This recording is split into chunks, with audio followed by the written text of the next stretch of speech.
Vous vous souvenez peut-être, en décembre dernier, le Colorado avait déclaré Donald Trump inéligible pour son rôle dans l'attaque du Capitole en janvier 2021.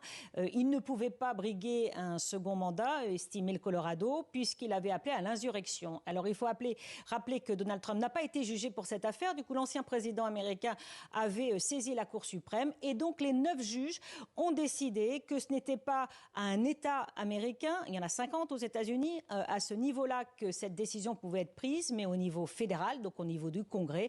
En fait, vous l'avez dit, cette décision était attendue puisque les 9 juges ne veulent pas ouvrir la porte à une crise politique majeure. Ils se disent que s'ils avaient accepté cette suppression du nom de Donald Trump sur les bulletins de vote dans le Colorado, bien d'autres États se seraient engouffrés dans la brèche. D'ailleurs, le Maine et l'Illinois doivent faire marche arrière. Ils avaient décidé de supprimer le nom, mais cette décision de la Cour suprême fait en quelque sorte jurisprudence.